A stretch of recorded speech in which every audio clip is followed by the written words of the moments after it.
I'm doing good, Mace. How you doing? Yeah, I like that. Hi, Alex. How you doing? Oh, I'm feeling great. Okay. Why? Because we back. We back. We back. Oh, We thank back. you.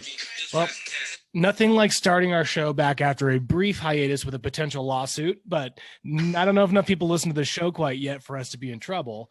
But Alex, welcome back to Romancing Our Stones, your male survival guide to pop culture and media your girl will drag you to, most likely or for sure. I am Matt, I'm Alex. and we are back, baby. Sorry for the little bit of a Ready? delay here. Lots of life happening on the other sides of the microphone. Alex studied and passed for a very big test for his work. I learned how to dribble left-handed. So we are back, and a lot of big things. We're all better people now. How you doing, Alex? Forget How's about my studying? thing.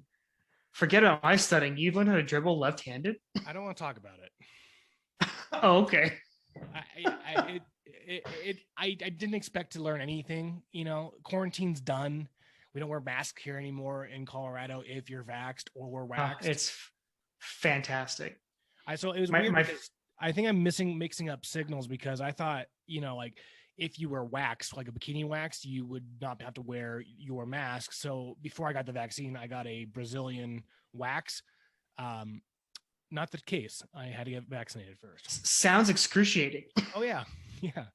The ripping and the tearing, man. I can't determine what's worse. Knowing that you have to wear a mask everywhere or cautiously carrying one around you everywhere you go because you're not sure if they're going to require one anyways. It is a weird limbo. Like as you walk out the door as a male, you check for your wallet, your watch, and your belt. Yep. Like now you have to throw your mask in your pocket as well and check for that. And there's been many times where I'm going out to the grocery store and I realize I don't have a mask. I'm like, okay, I'll ring it. See how this goes. But now I think it gives us a greater appreciation for Superman, Spider-Man. That they always have to carry their masks with them. Now we understand a little bit of what it's like to be a superhero. So that's exactly what I felt like. Yeah, but I am Spider-Man. I am Spider-Man. Well, this is we're doing the Bachelorette. We have 2 seasons back to back of the Bachelorette. So just when you think you could not get enough or you were over it, they're back with ripping and tearing of our heartstrings. With Katie as the new Bachelorette. But before we jump into that, Alex, are you drinking anything? You know what? I'm finishing my sweet tea. I've actually been on a little hiatus from the alcohol recently too. I'm getting back in the gym and. Sorry about that, everyone. Slight mishap here. So sweet tea, but yes, but I was I've been trying to take a little bit of hiatus from drinking the booze. I've been getting back in the gym, trying to cut down some weight. I got dangerously close to a weight that a number I never want to hit ever again. So I'm working my way down. So really, have you gone down? Yeah. I've dropped 9 pounds. Wow, good for you. So you stopped drinking half a beer a week. Yeah, dropped 9 pounds and chewing sugarless gum. That's an important part, man. I just get I get the side salad and the diet water, man. That works great for me. You can't imagine the calories I've cut just by having sugarless gum and not drinking a half a beer a week. It's that's crazy. Good. Well, okay. Well, I'm on this loony bin ride myself, but I'm actually drinking a 22 ounce. So I saw it. It looked good. And it's a Juicy Haze IPA from Voodoo Ranger from New Belgium, 7% out of Fort Collins, Colorado. I actually have a tall boy from New Terrain, their Pilsner, which is very hoppy. I'm sure you've tried it. Yeah, it's like the sweat drops or something like that. Yeah. And it's hoppy. For Pilsner, it's got some bite to it. So, but I guess I could crack that one, but maybe I'll save that for our next week's episode. Don't worry, buddy. I don't want to have a fat friend. So, well, let's jump into this, man. Stop body shaming me, Matt. Are you, Alex, ready for the most sex positive season of The Bachelorette? in the history of the Bachelor. What is sex positive? This is the first time I've heard it, and I heard it like 18 times in this I don't episode. know. Like usually, if you hear like positive around sex, you think there's HIV involved or chlamydia. But apparently, and I pulled up Urban Dictionary because I'm 33 this week, and you're 32. We're too old for some of this terminology that the kiddos are throwing around. Apparently, yeah. I'm like taking a look, and I'm like, okay, hold on. So, but according checking my book, HIV negative, but sex positive. Okay, all right. Sex positive means that it's an approach to sex and human sexuality that embraces full benefits of sexual interaction as healthy and uplifting, based on the premise that sexual expression is good and healthy, that societal repression or control of an individual's sex drive is bad and unhealthy. Okay, I'm fine with this, except for the last sentence. The control of an individual's sex drive can run in from like, I like to have sex to rapes level. You know, I think there needs to be some regulation, but we'll see how it plays out on this one, because by the way she kissed Catboy, you know, like she likes big passionate kisses. Yeah. And pussy. And pussy. She loves we welcome back everybody. I had to. Yeah. It's T-ball, man. It was just sitting there. And it's just like, and it's cool. Like they're taking this route. It's really cool. They have the 2 female hosts, which I think makes a lot of sense for the season. I mean, it actually demonstrates to me a little bit like having Chris Harrison, the newly minted 8-figure settlements god. He wasn't necessary on the Bachelorette at all, because he doesn't really provide much insight to what the woman is going through. He's a talking head. He's a reporter. Don't get me wrong. I love Chris Harrison. He's the man, but he's ultimately the weatherman on the show. Like, oh, and we can see there's trouble in brewing. And he obviously was pissed that someone else could say, "How you feeling right now?" I mean, he's shocked. But something that's really crazy though is that like, if this was Matt James's season, and the scenario played out when that guy got out of the limo, and then Katie started air humping behind him as he was walking away, and then the toast was cheering in the window. If that was Matt James like turning back to Chris Harrison doing the air humping, and then Chris Harrison's doing like a fist pump and screaming, like I don't think people would be as positive about that. Toxic masculinity. And I know that, you know, like people get off on like outrage culture, so I'm going to try it. Like this would not fly if it was a male doing that. Oh, heck no. Heck no. It wouldn't fly. You know, and it's like, for sure. But it's like, you know, I just want to be outraged at something. So there's my outrage of the day. But is that your beef of the week? And it's not like I'm going to walk down the street and air hump behind people and point to the next guy closest to me. Like, but it's just so funny, the slight double standard with that whole thing, because this whole season would be shut down. Oh, it's not slight at all. It's not slight at all. But everyone's all clapping it. And it's like, as a male, like, I don't care. Like, it's funny. But yeah, I mean, yeah. Well, that's on. Here's the problem. That's how it should always be taken. Like, that should always be the case. Always. Let's not use deal in absolute. That's true. Here. That's true. I'm not a Sith. I'm not a Sith. Yeah. In most cases, that's how it should be dealt with. But it should be taken in jest, which is how it was meant, right? But like you said, if it was a male doing it, all of a sudden this season's getting canceled. Sorry, it's not happening fast. So, but you know, and they started it off with a lot of talks about self-love, and then they immediately talked about no dry bushes here. I mean, the sexual double entendre. She kicked the bush and almost fell over, which I thought was kind of funny. That was pretty funny. Yeah. But I did think that that having 2 women, I don't agree with 2 women. It should be Tayshia or it should be Caitlyn. I don't think that. Who would you rather pick? Tayshia or Caitlyn? They're kind of interchangeable in the sense that they've both been through it, but it's bothering me that they're both trying to deliver their lines at the same time. Like, let the journey begin. They have to like say it at the same time. It's like, there's not a lot of banter going back in those one moment. So like, have Caitlyn be in the back, send Tayshia out for this group of limos, then send Caitlyn out. Like, you don't need to like have them walk out like the twins from The Shining and then like hold hands and then turn awkwardly and walk back, to the mansion, I guess we're calling it. I don't know what we're calling it. Well, the compound. I'm gonna call it the compound. Okay. The resort. The resort. Just get pounded. But I think here's what I think. I feel like if I were to, it feels a bit redundant. I like both of them overall. It feels a bit redundant. I think Tayshia's a bit more charming. I feel like Caitlyn is one Botox shot short of being in perma-smile for the rest of her life. And she's getting rougher and rougher to look at, in my opinion. And it's so sad because she's so young. And she looks nothing like she did when she was the actual Bachelorette. No, she was so cute. And now she looks like she's like a real housewife of Orange County. Where we're all from. So I thought that was hometown. I thought that was interesting. Then they had like, so what did you think out of the like audition tapes that they're one second. All right, so sorry everyone. We're back, but before we jump into anything else, like what's your overall thoughts on Chris Harrison? There's a bombshell news about him today. He literally today. Yeah. He threatened to air ABC's Dirty Laundry, says, and ABC paid him $50 million to go away. And what's great, you wonder.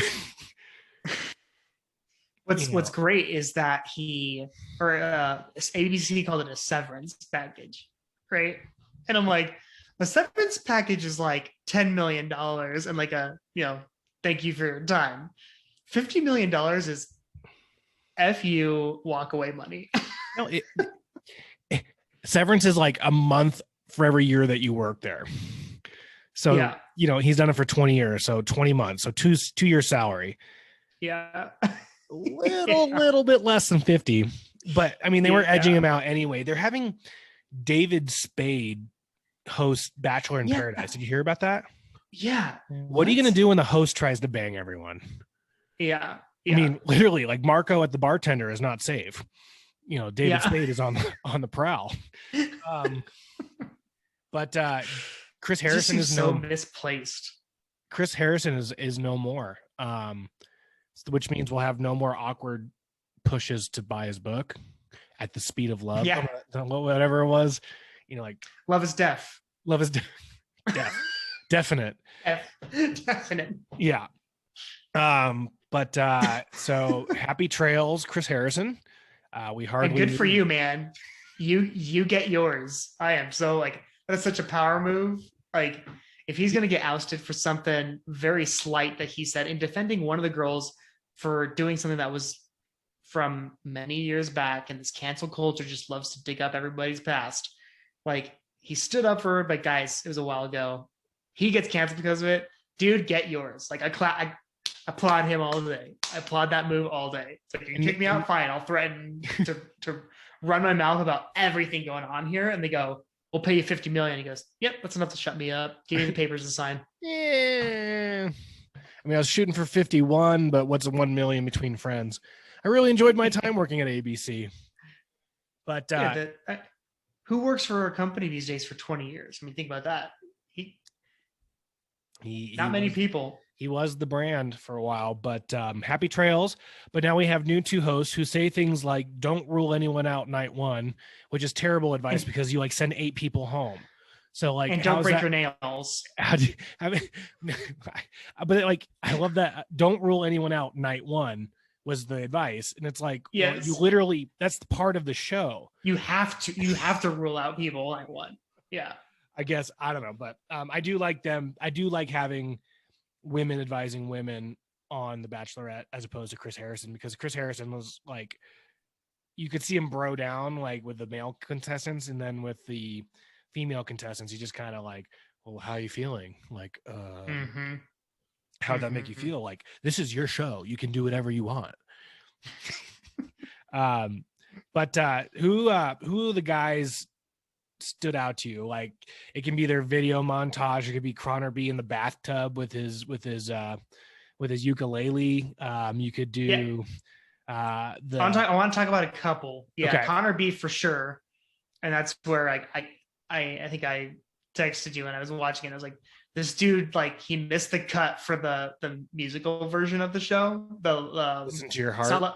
Listen to Your Heart. Thank you. That's where like my Love Is Deaf reference came from. Was I was joking because I forgot what it was called. But Listen to Your Heart. Love Is Deaf. That season typically was because that Jamie for sure. Jamie and Trevor. Oh my gosh. Yeah. No. So anyway, so I remember like my first thought was like, dude, this dude's just trying to recreate Listen to Your Heart season 2 right now. And he pulls out the big piano at one point. Yeah, he's playing music all over the place in his little montage. But so he was kind of fun and entertaining to watch at first. But there's a couple others, and is it what's his name? Well, before we get off Catman, he dressed up like a cat. Well, yes, like the teacher, Matt. His name's Matt, isn't it? Yeah, it's Connor B was the same guy that dressed up like the cat. Was the cat guy? And he was the music. He was the music guy too. Math music teacher. That was the same guy. Oh, it was. But, like, there were two different guys. Oh, the guy Trey brought like the ball pit in the back of the truck, like, and he kept saying ball every time, everything that he did, and like Connor could have been like, I dressed up like a cat because I would still be a big puss if I didn't. Like, there could have been so many good opportunities. Yes. For him to crack pussy jokes, and he doesn't do it at all. I think like the real big missed opportunity. I will say though, like that was a power move, because the second he gets in that lobby, he's getting roasted for dressing up like a cat. For sure. So he's like, dude, bro, don't worry, I got it. I'm good. Yeah. Dude's got balls of steel to know he's going to take a bunch of flack from a bunch of dudes. But here's the thing too, like to your point, everybody's going to be coming in and trying to basically do their own version of her intro with Matt James. Something naughty, something sex positive, I guess is what we're calling it now. Yeah. And I'm just, and that's where it's kind of like, a lot of these guys are in sales, right? A lot of these guys are account managers or whatever, right?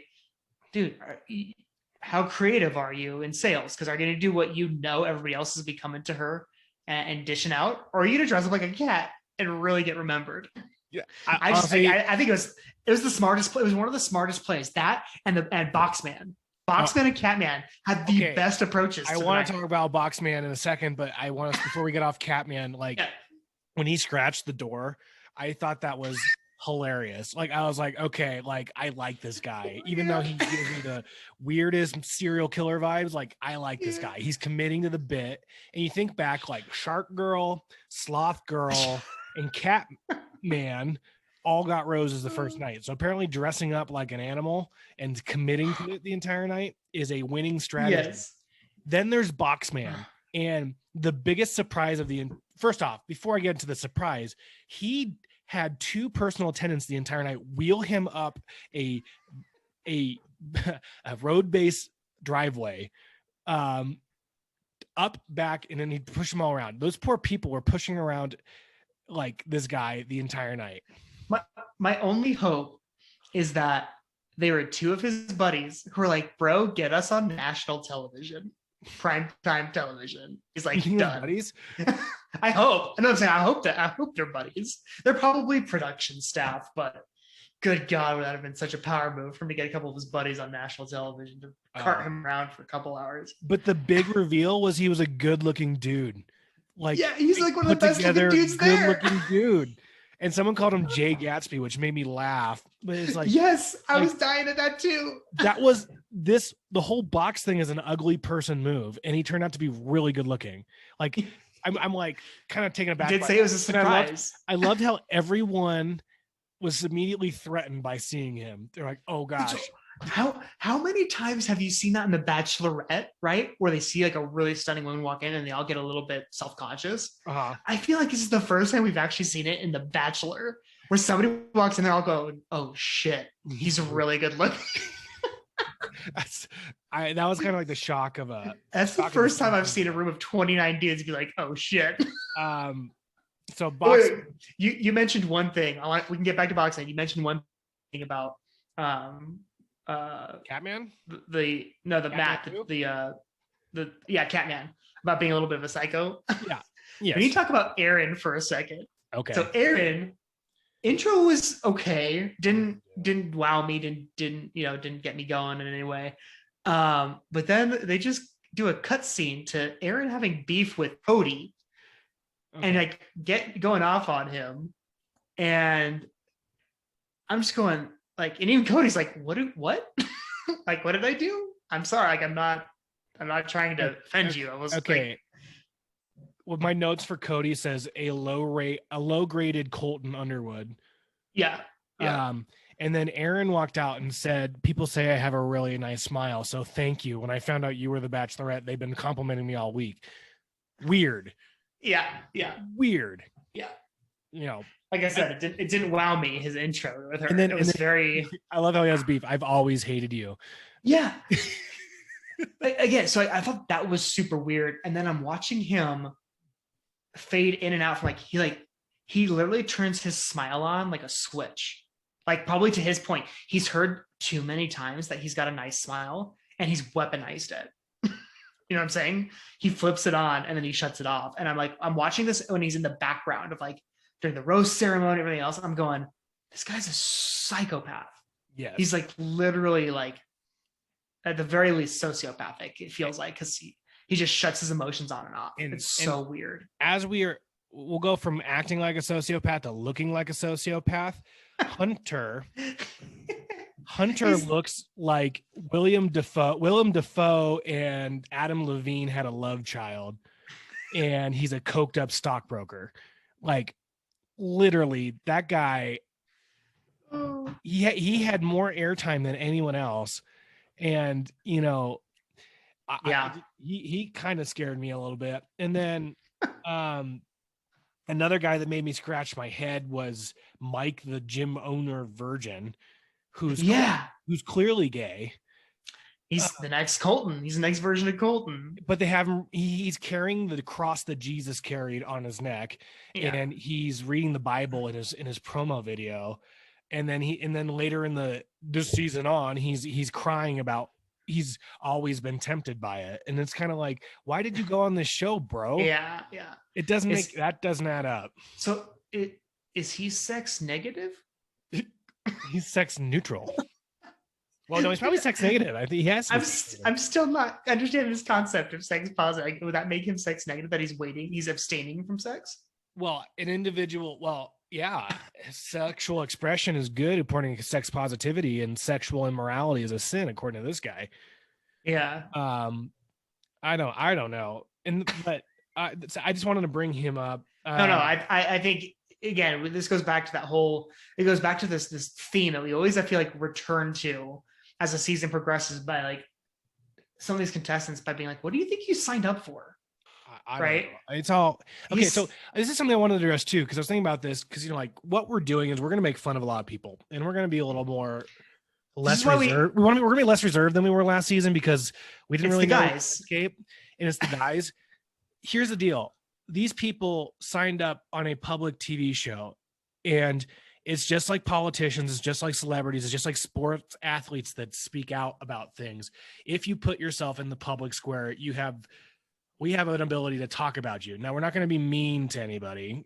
Well, we'll tease them, but we're not going to talk about anyone in a way that's going to. We're not here to tear anybody down. No, we're not going to, like, sending death threats and hate mail and all that shit. Like, get over yourself, people. Yeah.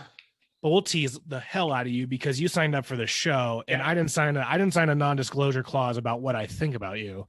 And if you act a fool, if you give her a fish and say I'm a great catch, or we're gonna grill you. Or if you come up to her and say you were a girl I would come up to in a bar, like the first impression Rose guy said, that's the worst pickup line I've ever heard. You are a girl I would come up to in the bar. Okay, all right. He also like you can tell hasn't done his hair since his mom made it for him back in like junior high. Did you see like double comb over? Like, what the hell is that? Like, what made you think that looks good? Like, there were some other people that don't know how to wear a suit either. I saw that stupid look, that loafer, no socks, short pants, that sweater, jacket too tight. Dude, is it just happens? Or is the pants getting shorter? I don't know. I really hope not. They're definitely getting tighter. That's for sure. So yeah, wear a suit as like again. Let's go back to our pal Jay Gatsby, box man. Yeah. That suit was fitted. Yeah, he looked good. Fitted. No short cuffs. No, like he looked like a man. He had actual dress shoes on. He had pants that came down to the cuff. But does he drive a truck? Because all the girls love the guy that drives a truck, as they said when they looked out the window when the ball. He doesn't need a truck. He's got 2 servants that cart him around in a present. What did you think about RV guy? I thought he was hilarious. I feel like he got on there as a practical joke and actually got selected and thought, great, let's work this. I thought it was fantastic. Yeah. I wonder if the production crew gave him a suit to wear for the night. I don't disagree. And I mean, he either thought, my sunshine vibes from Friday Night Light or not, Remember the Titans isn't gonna get me far. So I might as well get some celery out of this deal and a charcuterie board. What is it called? Coup d'etat. Yeah. But I thought it was so, like, again, he appears to be like the guy that his buddies signed up for him as a joke, and they're like, "We want you." Here's the crazy thing: if his van was well kept, well maintained, the guy ran a tight ship, the guy was good looking, the guy had it all put together, and he just decided to like rough it out in the in a caravan for like the last like couple years. Mm-hmm. But everything else was on point, and he didn't scare her away with how like terrible his setup was. Which makes me feel like it's intentional, right? Well, yeah, that's what I'm saying. It had to have been intentional. That's what I'm saying. Like it was like a practical joke. But like, think about it. If he was put together, that dude could have spent that entire time on that show in his own home. Like, think of the beauty of that. He would have just gone there to go hang out in the shower or go hang out in the pool and then take showers in an actual building for a change. Like he didn't even tie in Breaking Bad. The other guys did, but it is literally the Breaking Bad Winnebago in New Mexico. It is. He didn't even bring it up once. It is. It's totally. It made me mad. Like I would be funny if he had a meth lab in there. Right. Like how funny would that be? Don't look at the kitchen. Oh yeah. Don't worry. There's like blue ice all around the place.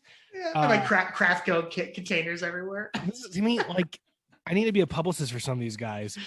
Man. I still think though, like, hey, how are you? I'm really excited to be here. You look beautiful. That's probably the best way to go about when you're introducing yourself. But I don't know. Like, there's a lot of guys that were dressed up like they were going to prom. There's one thing I don't understand. Like having the women hosts and the women lead is the squealing, like, like. We're gonna go meet the guys. Like that's a characteristic, a different of the sexes I will never understand because it's never like Alex, there's a new beer out. Like let's go jump on our bed together. So I don't know if there's more of that. I might kind of roll my eyes and tear a retina or something. But then there was that guy that came to, and I think it was Courtney that came out with his rocks. He's like, let me show you my rocks. Here's sapphire, here's bromine, here's pyrite. I mean, Greg, he had a little rhyme. He's the one who rhymed, right? Courtney did rhyme, yeah. Yeah, Courtney, yeah. And I thought it was a little corny, but then they're playing up this artist pretty hard too. Justin, he got the first kiss. He did. Yes. He talked about stroking it all night, and it was his paintbrush. Oh my gosh! I swear it's like they're priming the pump for like a Listen to Your Heart season 2, like for sure. Like it's. All I have really in my notes is big sloppy kiss with a cat. Yeah. Did you notice how they say now, like, I want to be engaged at the end of this? It's no longer I want to be married or I want to start a family. It's like, I want to be engaged at the end of the show. I want to begin a commitment and have it. I want to have a committed relationship on the table by the time I win this. And I wrote a funny joke about Michael, but I can't find it. One character that I really enjoyed watching his intro was the Canadian firefighter. What's his name? His name is I want to say it's like Andrew or something or Aaron. No, not Aaron. I'm thinking of the crazy psycho Aaron. I have it written down. How about the motivational speaker that no one's ever heard of? Yeah. How does one Yeah. become a motivational speaker? Here's how, this is like the new thing in today's society, because everybody's like, by the way, this is also how a lot of, like, for those of our listeners that have ever been approached by a pyramid scheme, this is their entire new approach. It's self-betterment. It's like so it's like coaching, like, hey, like, we're a group of people that get together and we read, books about becoming your best self and yada yada. Yeah, well, really what that is a pyramid scheme. And they're going to try and convince you that you're not becoming your best self by, trust me, I've been approached by this before. And I think I told you about it. Like the second I was like, oh, okay, bye. I walked out, but it's like, and I still get approached. Like I was at the gym like probably a month back, and it was the same thing, being like, oh, hey, like, if we were talking about books we were reading, because I had a book that I was, going to bring into the sauna. And the guy's like, oh, I read that book. It's great. Have you read this? And like, oh, cool. Like a like-minded guy who likes to just read books about, maximizing potential or, investing or whatever. And all of a sudden he's like, yo, so what do you do for work? Oh, well, I'm truly independent, and I build my own business, and I make my own schedule. Yeah, that's actually why I was want to talk to you, see if you wanted to, join my business. Like, no, peace, bye, see ya. And I think that, like, I'll be the same with you. I've been approached by more pyramid schemes at Lifetime Fitness than, like, girls always feel like I don't like being approached at the gym. Like, neither do I. I don't want to join a pyramid scheme. Yeah. Like, like this one guy asked me if he wanted to join a squash club, and I'm like, I played squash for fun in college, like once a month. And then he's like, yeah, you should join my squash club. I'm like, I like squash. And he's like, what do you do for work? Same story. It's like, yeah. Like, man, I thought we were vibing. Yeah, no, and I'm sorry, we're getting off a tangent there, but that's like the new thing. Like, people make money off that. Like, so like this guy probably made it moderately to probably decently successful in whatever it was that he does. And so now he probably self-published a book on Amazon, and now he sells it and does coaching and is a self-proclaimed motivational speaker. And then he probably he's probably one of those low budget public speakers that through his network in 6 degrees is able to make $1,000 per venue, right? For a motivational speaker, his self-esteem is pretty low, because he was the most vocal critic out of all the group. Something I want to point out too is that the sound guy must have left with Chris Harrison, because she's left-handed, put her lapel mic on her right side, because I heard her drink the entire time. Yes. Oh, I wanted to talk to you about that. Yes. she's doing her intro, and all I hear is clink, clink, clink, clink, clink, clink. I'm like, correct. Wow. Like, wow. Yeah, like you're a sound guy for one of the most successful shows of all time. Put the lapel on the right side, because or to be fair, I don't like being fair. She might be the first person who's been either Bachelor, Bachelorette, that's either A, had a hard drink with rocks, right? Or B, which I want to say she's not. I want to say there's been somebody who's had a hard drink, but 2, doesn't talk with her hands like this. So it's like, it could have been one of those things too, where the sound guy could have been like, hey, are you cool to put it on this shoulder or the side? And she's like, yeah, sure, no problem. And then she's doing this, and he's probably listening on the feedback going, son of a bitch. But they didn't change it, because their interview or like one-on-ones with the people later was still the same problem. And it's a production, so they can go like, hey, hold on, we're gonna cut, we're gonna put you on to the, try and talk a little bit less with your hands, and we're good. Like, that's what I'm saying. The original sound guy must have left with Chris Harrison, because literally, like, this is like, I'm not in the business. I know to move the mic. Yeah. I mean, I was just kind of like, all right, I guess I'm going to listen to this here the whole time, Hey, you think now that Chris Harrison's like officially retired, you think he'll join our podcast? Not to dish dirt on ABC, but like, he would be a great color commentary for all of our. How many times would he say woke police? Oh, police. I mean, I want publicity, but I don't want that publicity. No.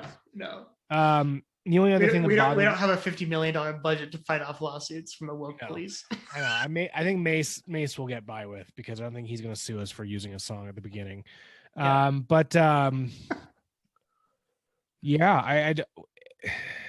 The only other thing I have is that she wanted to bring her fur baby, her cat, and I that was another one of those terminologies I don't cringe like. moments. Yeah.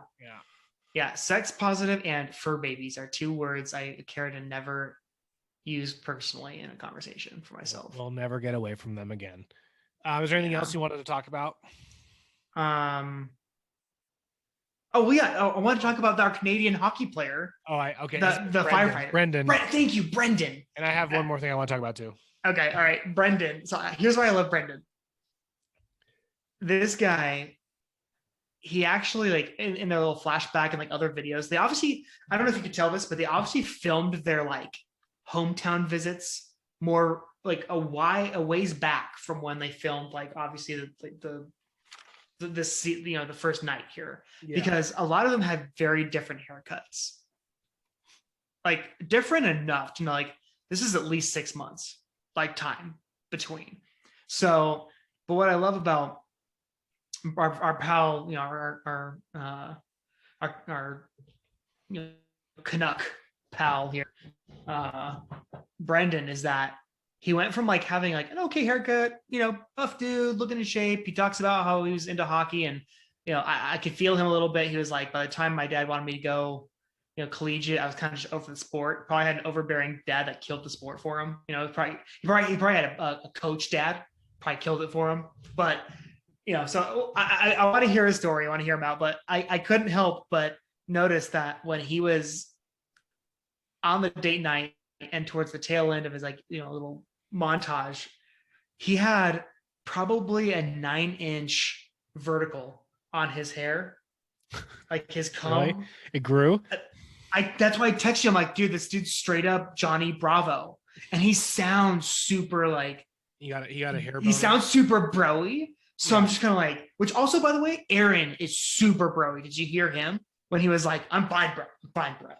Yeah, when he was trying to fight Cody. Or no, when he came back into the room, it's like, "I'm trying, bro." Yeah, like, no, I'm good. He was hammered, was he not? Probably. But I didn't we hear somewhere they get paid per drink to make it spicy? Yeah. I mean, bro, would I work up a tolerance or what? I'd make my impact. I'd meet with her as soon as I could, and then I'd start pounding drinks. Yeah. I'm never gonna see her again. I'm not getting that first impression rose, so I don't need to be ready to go. I'll just wait here. I just need to be one of the not 8 guys that get let home or let go right away. Yeah. But anyways, yeah. So Brendan is my Johnny Bravo. And I just thought it was freaking hilarious. He's a real life version of Johnny Bravo. I might have to make a meme of that actually.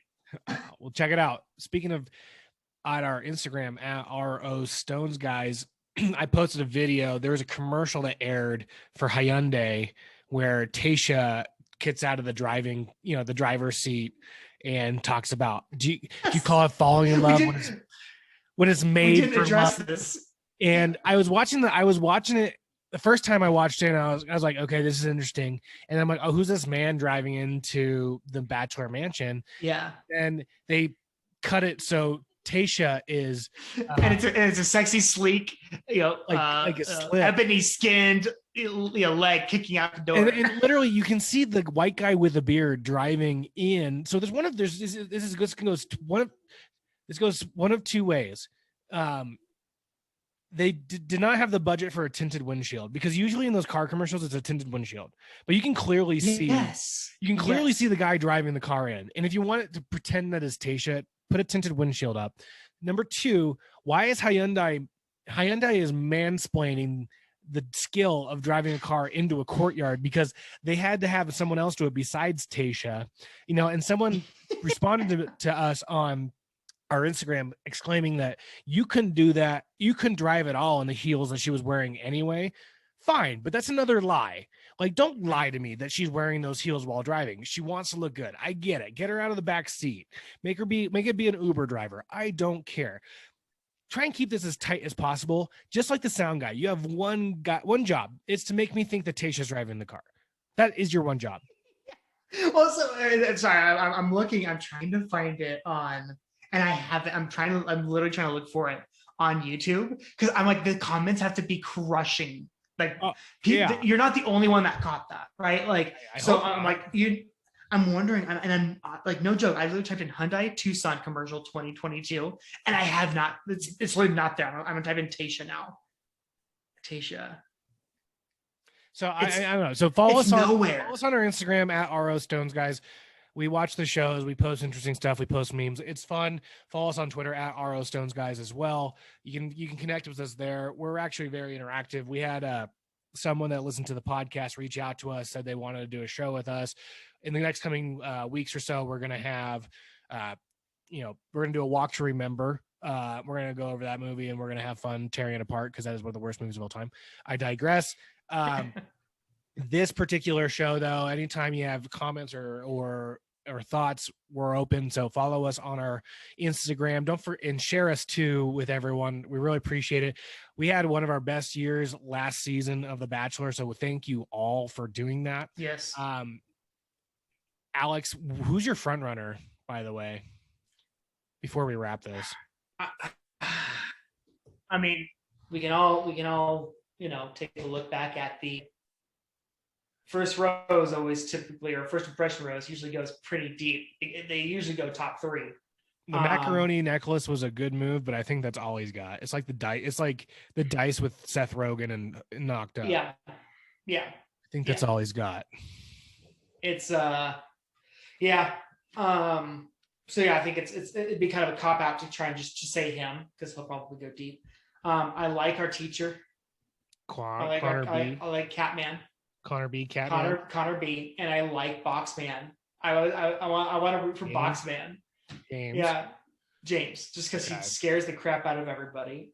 You know me. I don't remember their names until like two episodes. I know. I'm There's 30 of them. I'm not remembering their names. But Boxman, Catman are kind of my 2 front runners. And gosh darn it, I want to root for the underdog, my Johnny Bravo, Canadian Brendan. So those are my top 3. I'm gonna root for them. All right, I'm gonna pull one out of my left field, and this is a complete guess, so I don't want people to think that I read spoilers or anything. I think Thomas will win. He's kind of like the what's his name, Tony Gonzalez lookalike, but less buff. He was the first one. Yes. He was the first one out. I was thinking about this strategically, and very rarely do they have someone that has an intro video win the show. Yeah, I think Maddie Pruitt was the last one to do that. Mm-hmm. But typically, the winner does not appear in the beginning, and a lot of Greg was in there, and then you have Brendan, and then you have Trey, and then Andrew S., who's the guy that faked the accent. Like he was up there. I actually like Andrew S. I like Andrew S. I think he'll go far. I'm interested to see how the Virgin plays out because literally, dude, we'll see how this goes. But I mean, I wear a cross around my neck, but I mean, I don't like people that wear their button down unbuttoned just so you can see the 4-inch cross they're carrying around their neck. It's like, yes, like it gets to a certain point in time where it's kind of like people that try and stand out in a crowd just because they don't belong.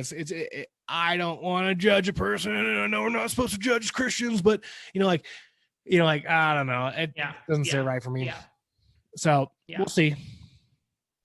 Yeah, you're not Tim Tebow here, buddy. Like, I want Tim Tebow on the show, but he's married though, I think, right? Well, he's busy. Yeah, he's married now. NFL again.